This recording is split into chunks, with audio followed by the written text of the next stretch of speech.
Hello everyone! Every time I take my sketchbook outside to draw, I'm constantly reminded of how difficult it can be to sketch outside. I sit down, open my sketchbook, and sometimes I have absolutely zero idea about what I'd like to draw, and if that's the case for you as well, I have some suggestions that might help you in your art practice. So in this video, I will be sketching in Munich, and I will take 5 art terms to guide me in this sketching process that I think might help you as well. So let's go!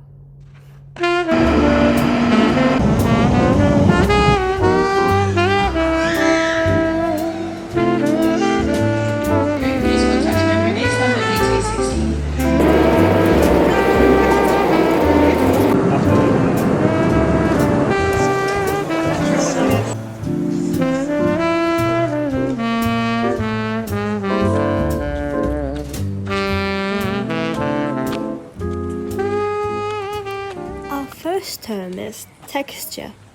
It might sound very technical at first, but it's actually quite simple. It's about thinking not just how something looks, but how it feels when you draw it. Take the pretzel I had at Olympia Park, for example.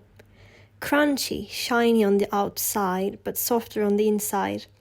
That's exactly what I was thinking while drawing it. Is it hard, soft, fragile? How can I translate that feeling onto paper? The material you use also matters, of course. It's tricky to capture that crisp, crunchy texture with watercolors. Colored pencils or regular pencils give you more control. But beer, for example, is perfect for water-based markers. The bubbles, the foam, that shiny yellow color. It was a lot of fun working with my water-activated pens. So I made small square studies exploring the textures of beer and pretzels. And it was so easy to remember those textures while drawing, because I had tasted them too. That's why I really recommend drawing food textures.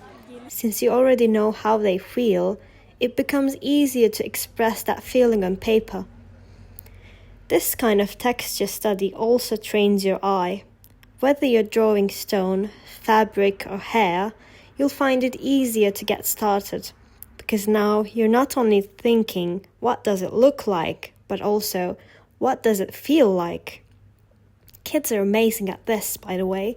They love to touch everything. That sense of curiosity really helps when it comes to drawing.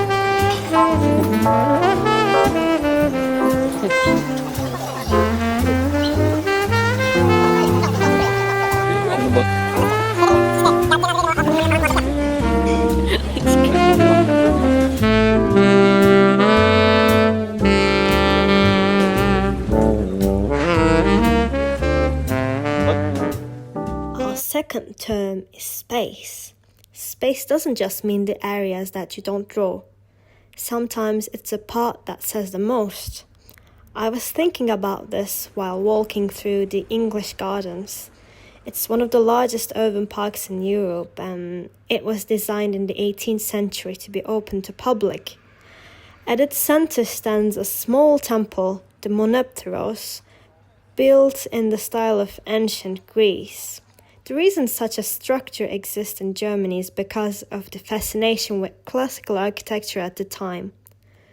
It was intentionally placed on an empty hilltop, so people could walk there, pause, and take in the view of the city and sky. In other words, it was literally designed for you to be alone with the landscape, an incredible space. Visually, the scenery felt soft and minimal. Nothing was overwhelming. Even the breeze was gentle, so I tried to preserve that feeling in my sketch. For example, I didn't draw the walking path. The horizontal emptiness added depth to my drawing.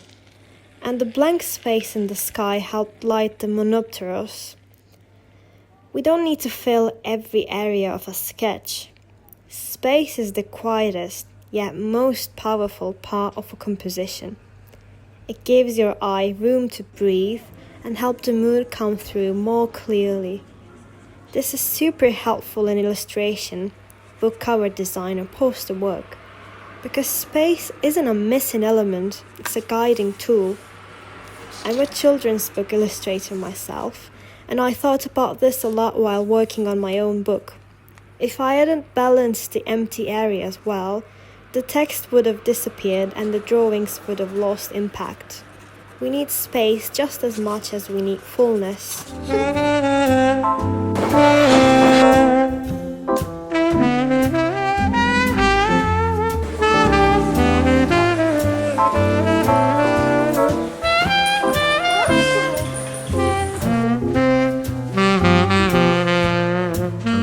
Dynamism. People who know me will tell you I have absolutely zero interest in football, but somehow I ended up at the Champions League final. I was rooting for Inter, and I even did my eye makeup in their colours. Of course, my team lost 5-0, so no surprise here. Sketching in a stadium is not easy at all. Everything is fast, loud, and bursting with colour, but sometimes the best way to focus in a place like that is to draw less detail.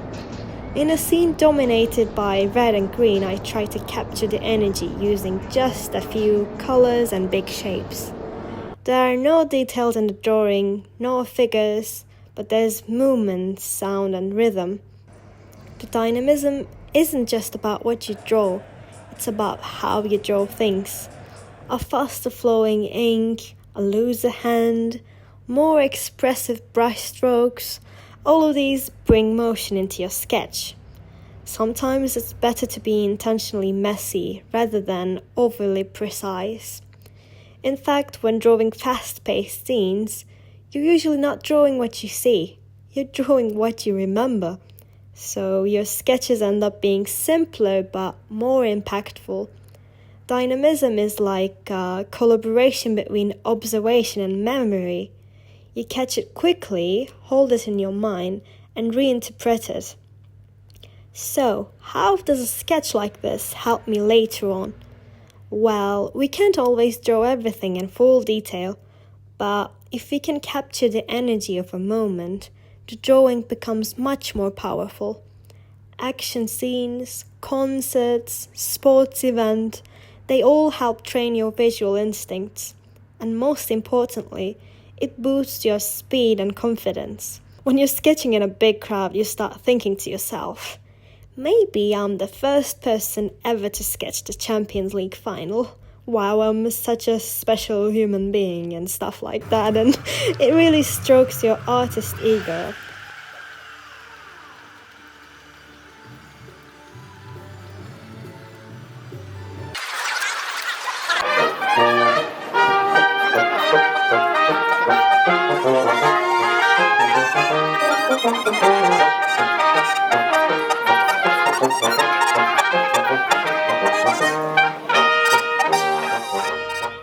Four, composition.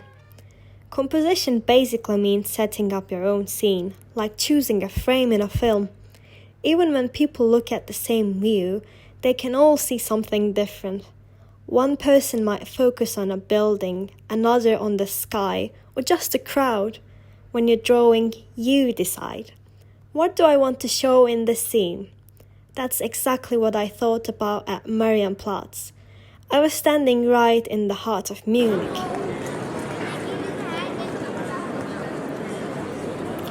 The square has hosted markets, walks, and celebrations for centuries. The column in the center, Mariensäule, I'm so sorry for my pronunciation, by the way, is dedicated to the Virgin Mary, protector of the city, and dates back to the 1600s. Behind it rises the massive Gothic structure of the new Rathaus, the new town hall. Its bell tower, balconies, and Gothic ornaments are truly striking. Everywhere you look, there are details like towers, red rooftops, shop signs. In my sketch, I simplified some elements and left others out entirely. For example, I didn't include any figures. I didn't want them to disrupt the calmness of the composition. The statue in the middle became the anchor of the whole scene. It carried the vertical axis and kept the viewer's eye centered. Sometimes a single form can determine the balance of the entire scene, like this example. These kinds of compositional decisions really help when I'm telling a story as well. Say I want to focus on a character in a children's book, then I build a background to support that.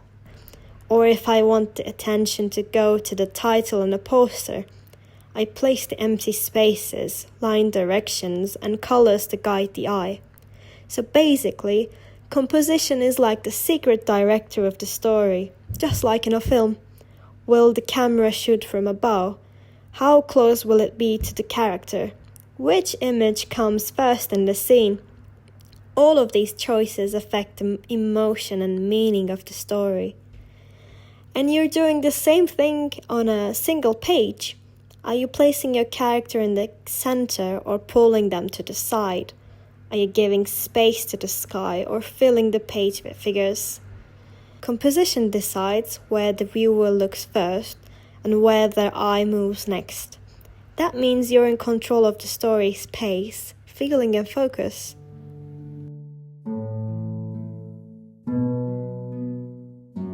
The more you draw, the more you notice what really fuels your inspiration. For me, visiting churches does that. Not because I'm religious, I'm really not religious at all, but because I find them full of history, beauty and art. It makes me happy to think about how creativity shaped so much of human culture. How paintings, sculptures and music found their way into these spaces, carrying meaning across for centuries. Here in Frauenkirche, I lit a candle. For me, it wasn't about fate. It was about pausing for a moment, honoring art itself and reminding myself to keep creating. And it also made me think of Dylan Thomas's poem, In My Craft or Sullen Art.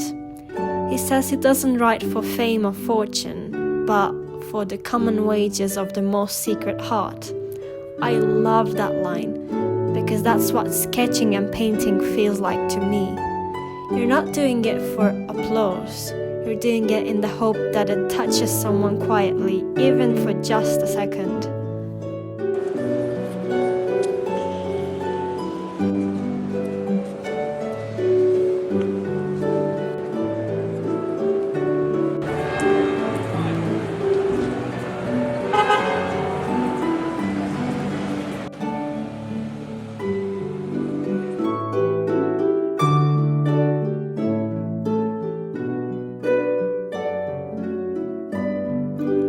Our final term is rhythm. Rhythm in drawing is basically when something repeats, like shapes, lines, spaces, and that repetition gives your drawing a nice flow.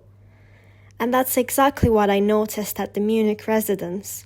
As I was walking through the palace, the columns, the arches, the patterns on the ceilings, everything appeared with this steady repetition.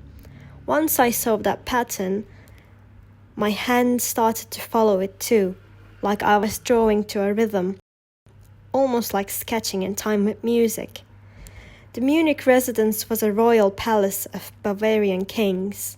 It's the largest inner city palace in Germany, and it's full of architectural rhythm. Long corridors, symmetrical courtyards, repeated ornamentation.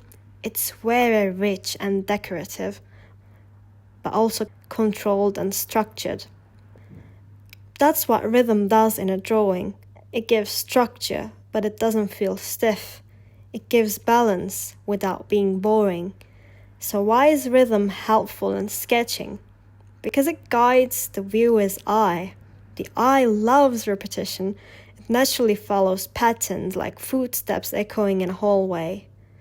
Rhythm keeps the viewer moving from left to right, top to bottom, without getting stuck. Take Wes Anderson, for example. He uses rhythm all the time in his films. Wallpaper patterns, framed objects, chairs evenly spaced. Everything is carefully repeated. It's almost musical. While I was sketching in residence, I focused on chairs, windows, and the ceiling elements. I didn't want perfect symmetry, just enough repetition to make the eye move. I wanted the viewer to travel through the page, not just look at one spot. And how does this help me later? Well, rhythm makes my composition stronger. It teaches me to think not just about the objects, but about the spaces between them. When I'm illustrating a book, for example, I think about where characters stand, how often something repeats, and how the eye will move across the page. Even a very crowded image becomes easier to read if there's rhythm. The flow of a character's movement, the layout of a room, the timing of a scene. Rhythm is always working behind the scenes, and once you start noticing it, your drawings feel much more intentional and alive.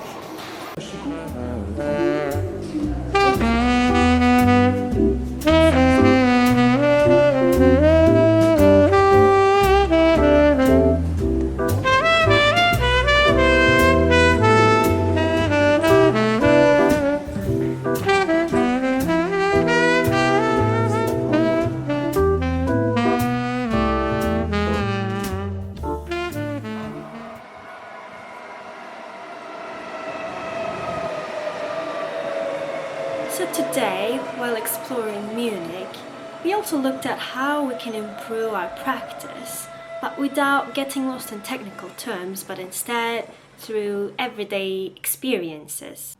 We talked about texture. Oh, okay.